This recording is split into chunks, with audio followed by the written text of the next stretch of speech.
Welcome to my views and news, another video for you with new stories from the Horn of Africa. Firstly, Abune Abraham is Ethiopian Orthodox Church General Manager, Archbishop, a top bishop.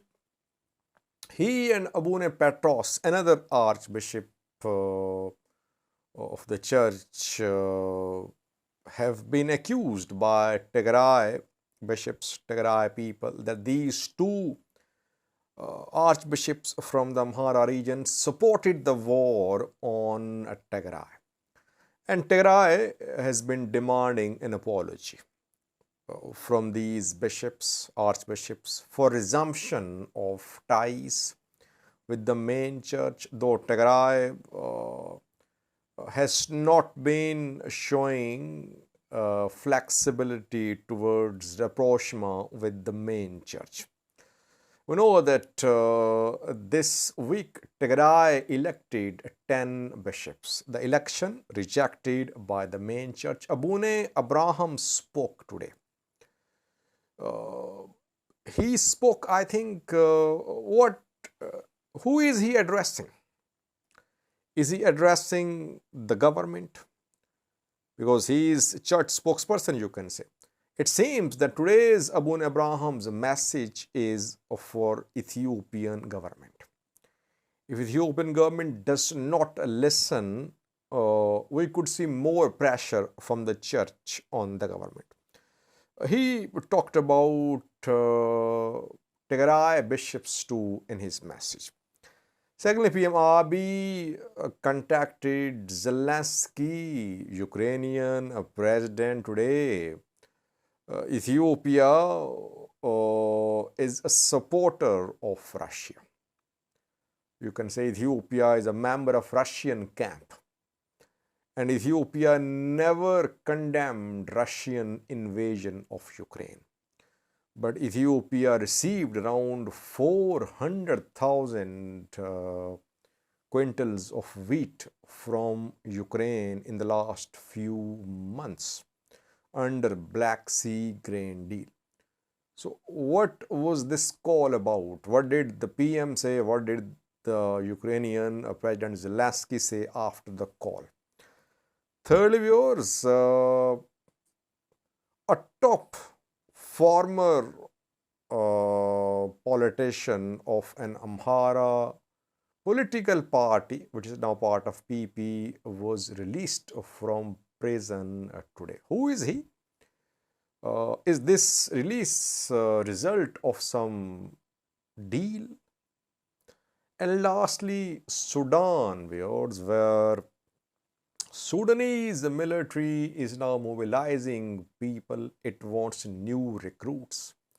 And new recruits today were sent from a regional state to reinforce Sudanese army ranks. The regional state shares border with Ethiopia and close to Eritrea. Firstly, viewers, Abune Abraham, a general manager of the church, today spoke. He is from the Amhara region, an archbishop, one of top bishops, archbishops, part of the Holy Synod too. He spoke today about what is happening in Tigray. Tigray has elected 10 bishops this week, 5 to foreign, 5 to local dioceses, and a Tigray archbishop, Abune Petros, is suggesting that Tigray Orthodox Church and the Ethiopian Orthodox Church should have relations like Turkish and Greek Orthodox churches. So Tigray wants to remain under the Patriarch Abune Matthias. At the same time, it wants to be autocephalous, independent. It does not want to be ruled.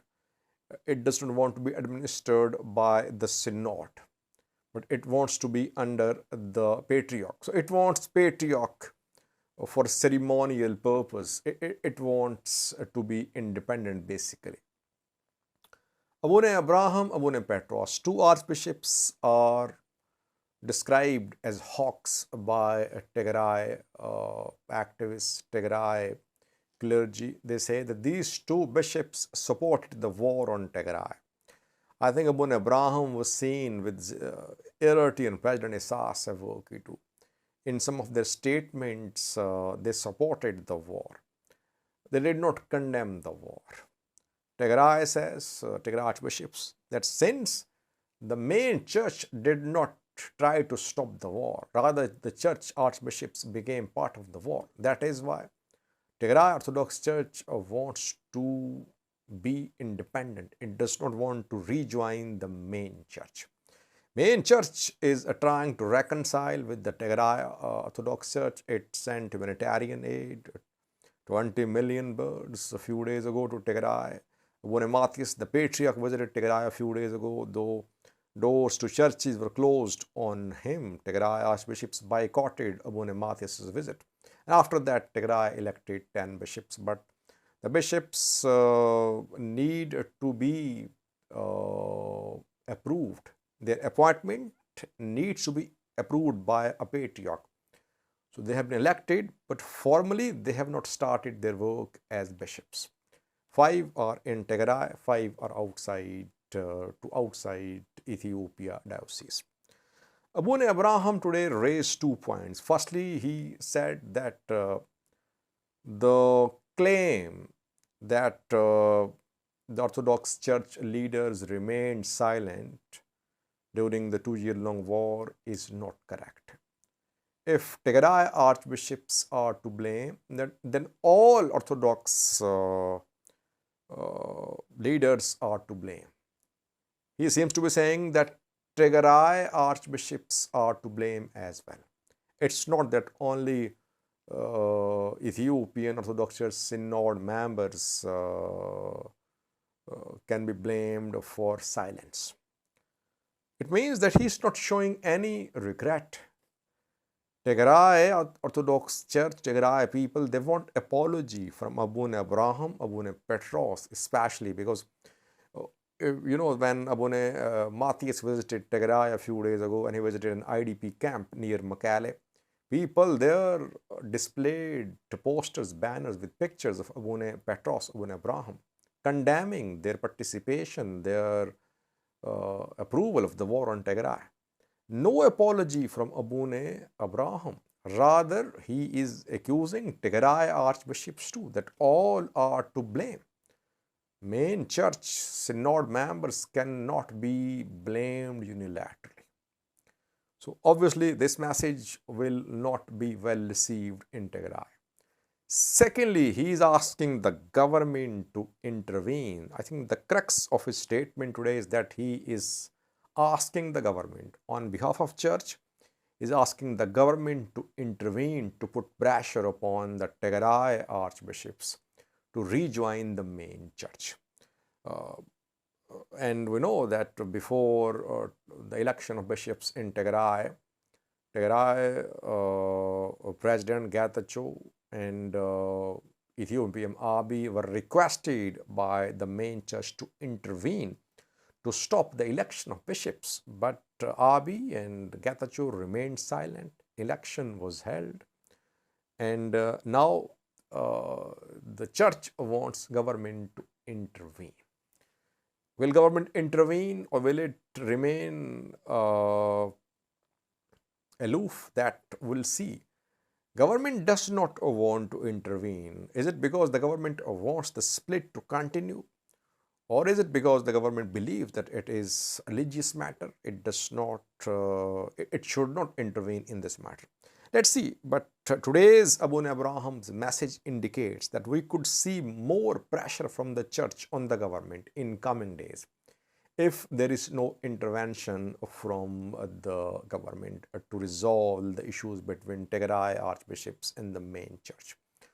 But so far, the church has not taken a very strong stand like it did when a breakaway faction emerged in Romania. Back then, church called for nationwide protests. We saw big rallies across Ethiopia. especially not across Ethiopia, especially in Amhara region and some other parts of Ethiopia, in Addis Ababa as well. This time, church is asking the government to intervene. Back then, church was accusing the government to be involved in backing the breakaway faction. Then government came under pressure. It mediated between Romeo faction and the main church. This time, government is silent, watching as a spectator what is happening between the Tigray and the main church. Secondly, viewers, the PM Abiy and Zelensky, Ukrainian president, held a telephone call today. The two issued messages after this telephone call, unprecedented call, because Ethiopia has been supporting Russia. We have seen that at several international platforms where voting was held on different resolutions about Russia-Ukraine war, Ethiopia abstained from voting, or it voted in support of Russia. It never voted in support of Ukraine. And Russia is definitely Ethiopian ally.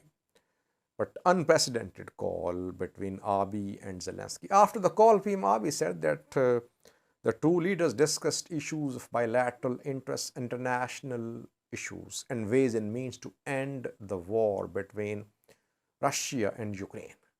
But Zelensky released a detailed message after this call. Zelensky said that he informed Ethiopian PM about Russian unilateral withdrawal from Black Sea grain deal, about alleged Russian shelling on Ukrainian ports. And he reminded that under Black Sea grain deal and under some other initiatives, Ukraine has sent around 400,000 quintals of food to Ethiopia, almost in a year. So Ethiopia is a major beneficiary of Black Sea grain deal, which has collapsed. Russia has withdrawn from this Black Sea grain deal, and any ships moving through Black Sea towards Ukrainian ports are now being declared as military targets by Russian military. So Africa could suffer because of this Russian withdrawal from Black Sea grain deal, though Russia says it is ready to support African countries. Zelensky importantly said that he discussed with PM Abiy about establishment of a platform for engagement between Africa and Ukraine. And Ukraine has been trying to engage African countries because Africa is supportive of Russia. At UN, different UN platform votings, we have seen that African countries supported Russia. Ukraine then sent a special envoy who visited several African countries. I think Ukraine could try to establish some sort of mechanism for engagement with African leaders. Thirdly, viewers, an Amhara political party leader has been released from prison. He was a top leader of Amhara Democratic Movement, or Amhara National Democratic Movement, Amhara Democratic Party, or ANDM. ANDM was one of the four parties which were part of EPRDF. TPLF-led EPRDF. That alliance ruled Ethiopia from 1991 till 2018, I think, or 2019, I think. Then PM Abiy formed Prosperity Party, and ANDM became part of Prosperity Party. The leader, who was released from prison, was arrested around 4 years ago. After PM Abiy came to power, he was arrested. His name is Tadesse Kasa. He was arrested allegedly on corruption charges, but a court declared him innocent. That is why he has been released. Question is this release result of some deal? Ethiopian government is facing immense pressure, immense resistance in the Amhara region. Does it want Amhara leaders, former leaders as well, to be out of prison so that they could play a role in support of the government? Let's see. We'll see the future activities of Tadesse Kasa. So far, he is out of prison, reportedly. Lastly, about Sudan. Sudanese army under pressure. It is in need of reinforcements, new recruitments as well. We heard a few days ago that military was arresting youths by force. Conscription was underway, according to some sources. In Khartoum, Bari, Darman, local youths were being detained for military service, reportedly. That just shows that military is under pressure. It is in need of reinforcements. And in Gaddarf governor has recruited hundreds of youths who have been sent to support Sudanese military. Gaddarf governor Muhammad Abdul Rahman confirmed that he has sent a group of youths who have been recruited to support the Sudanese army in this war. Gaddarf shares border with Ethiopia, and in Gaddarf there is Al-Fashaga, which has long been a bone of contention between Ethiopian and Sudanese governments. Sudanese military under pressure, no doubt about that. By the way, Sudanese military relied on militias for years. It formed militias. It resorted to ethnic guard. It formed Janjaweed fighters, who turned into RSF. Military never developed itself into a modern, capable army. Rather, military was involved in running businesses, a rich army, and but it wasn't a professional army because it relied a lot on tribal support, on militia support. Now, when military is being challenged by rapid support forces, gradually it is losing ground. Tribal leaders, they are watching the developments very closely. They don't want to be part of this war because they know that if they become part of the war and Sudanese military loses the war, then RSF will definitely take action against them. So they're just watching the developments closely. And some have announced support for Sudanese military, but basically verbal support so far in most cases. Thank you for watching.